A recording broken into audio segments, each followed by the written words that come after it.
Ang santos nga ebanghelyo yan ang adlaw Biyernes sa ikaduha nga semana han panahon han Kwaresma. Kinuha didahan ebanghelyo nga sinurat ni San Mateo karuhaan kag siyapa nga kapitulo katluan kag tulo tubtubhan kapatan kag tulo ngan kapatan kag lima nga dahan kapatan kag unom nga mga bersikulo.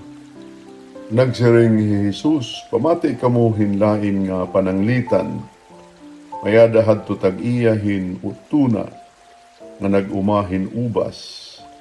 Ginalad niya ang uma, nagbuho para hin molino hin pagpii, ngan nagtindog hinitaas nga lantawan. Katapos ginpaagsahan niya hin mga saop, iton nga orbasan, nga naglakaton hiya. Pagabot na han panahon, han pagmuha, han mga ubas, ginsugo niya ang iya mga uripon, ngadtuhan mga saop, hin pagkuha han iya bahin, kundi gindakup han mga saop an iya mga uripon, ginbalbag nira an usa, ginpatay an ikaduha, ngan gimbatuan iba.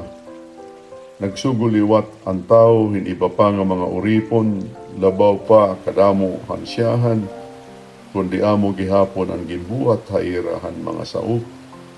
Akatapusan, ginsugo niya ngadto haira an iya anak nga lalaki.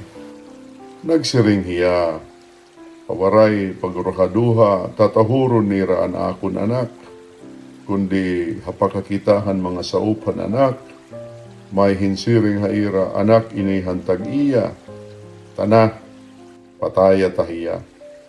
Ngan aang kununta an urubasan, sanglit gindakup nira an anak, iniginlabog hagawasan urubasan, ngan ginpatay nira. Niyan kun umabot na ang tag-iyahan urubasan, anuman ang bubuhaton han mga saop.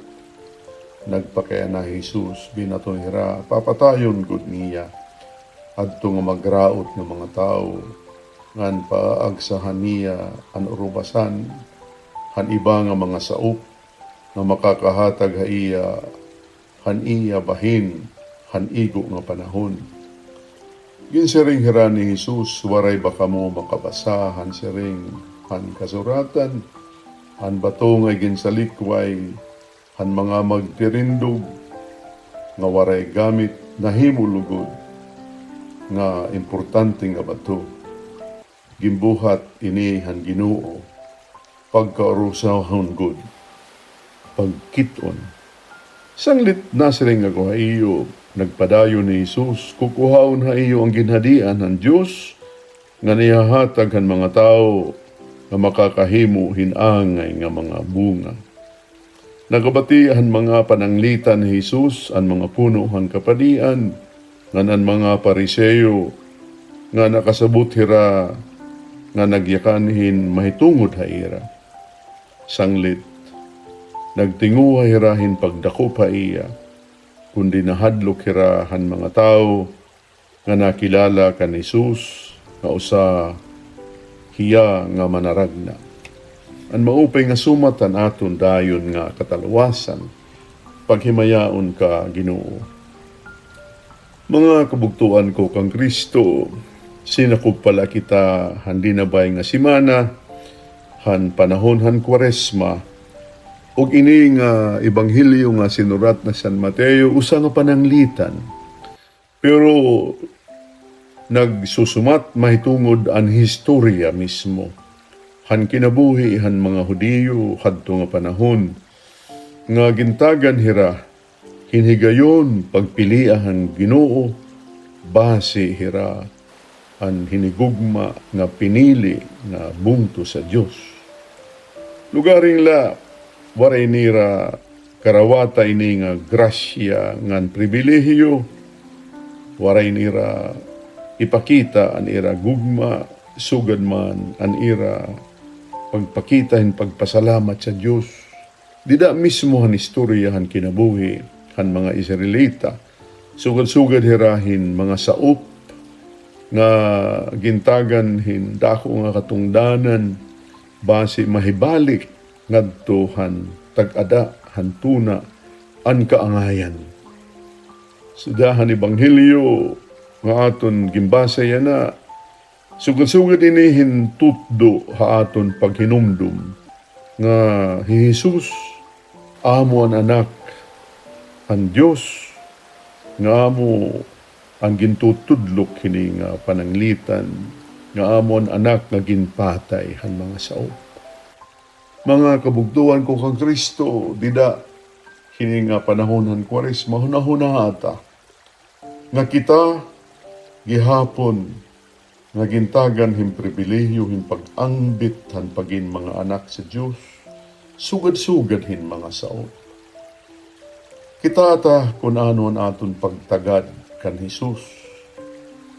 Aton bahiya hinihimo nga grasya nga hatag han Dios sa aton nga angay naton panginanuon, nga aton pagmamayuyuon, nga pinaagihan aton mga binuhatan nga angay hin mga saop nga mag-upay, angay naton hunahunaon nga hadto nga panahon ang mga saop nga amo ang gintagan hindako nga grasyahan Dios, pagbantay han iya umah,